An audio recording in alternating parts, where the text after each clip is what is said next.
In the world of hockey, goaltenders are often called the backbone of a team, working tirelessly through entire games to protect the net. Yet, surprisingly, they earn far less than many top forwards and defensemen. Why are these vital players not compensated on par with their skater counterparts? Today, we'll explore the factors that contribute to this goalie crisis, uncovering everything from performance inconsistencies to changing game strategies that affect their market value.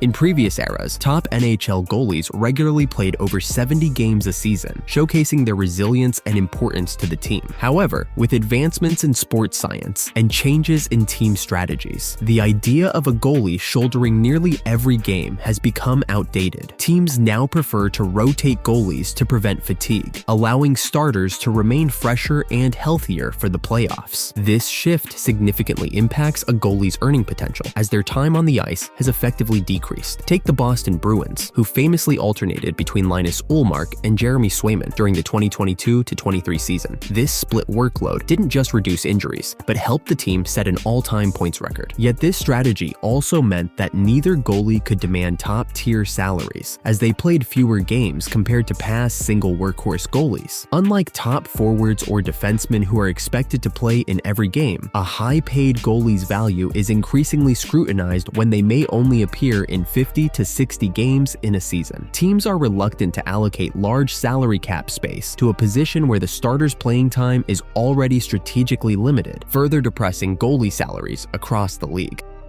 One of the main reasons NHL teams hesitate to invest heavily in goaltenders is the unpredictability of their performance. Unlike star forwards who consistently score goals, top-tier goalies often fluctuate in their stats from season to season. This is where advanced metrics like goals saved above average, GSAA, become essential, highlighting not only how many goals a goalie prevented compared to an average goaltender, but also how inconsistent these stats can be. This unpredictability has been observed across multiple top goalies. Jussi Saros, Thatcher Demko, and Sergei Bobrovsky have each had wildly varying seasons, making it challenging for general managers to predict long-term reliability. Teams may invest millions only to find their prized goaltender performing below expectations just a season later. Contracts that seemed reasonable at signing, like Bobrovsky's 7-year, $70 million deal with Florida, can quickly turn into burdens for the team when the goalie's form declines. For managers, committing to a high salary for a goalie can be a gamble, while elite players like Nikita Kucherov or Connor McDavid offer predictable production. Goalies present a different level of risk. This inconsistency creates hesitation among teams, often resulting in more modest salaries for even highly regarded goaltenders, limiting their earnings compared to top forwards. If you're enjoying this deep dive into the world of goaltenders, be sure to subscribe for more in-depth hockey analysis.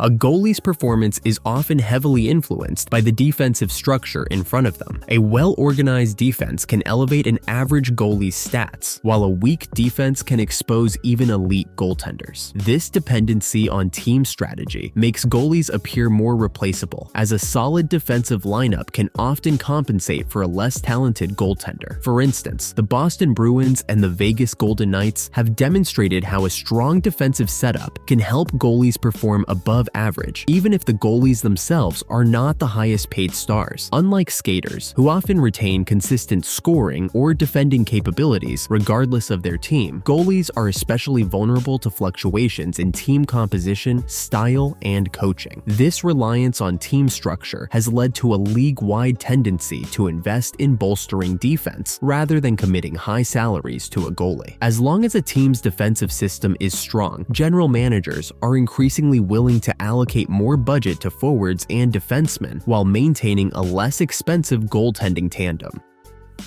Interestingly, recent Stanley Cup champions have shown that having a high-paid goalie isn't essential to winning the championship. While Andrei Vasilevsky of the Tampa Bay Lightning and Sergei Bobrovsky are among the few top-paid goalies with cup wins, most recent champions achieved victory with more affordable goaltending options. Teams like the Pittsburgh Penguins with Matt Murray and the St. Louis Blues with Jordan Binnington succeeded with relatively low-salary goalies, allowing them to invest more in other positions. defense. This trend was reinforced in the 2022 playoffs when the Colorado Avalanche, with a dominant offense and defense, won the Stanley Cup despite average performances from their goalies. The success of teams without superstar goalies has convinced general managers that a top-paid goaltender is not always worth the financial commitment. The cup or bust mentality encourages teams to distribute salary cap resources toward depth and versatility across other roles, leading to a general reluctance to offer hefty contracts to goalies. And speaking of elite players in the NHL, don't miss our video on Connor McDavid's potential this season. The link is in the top right corner.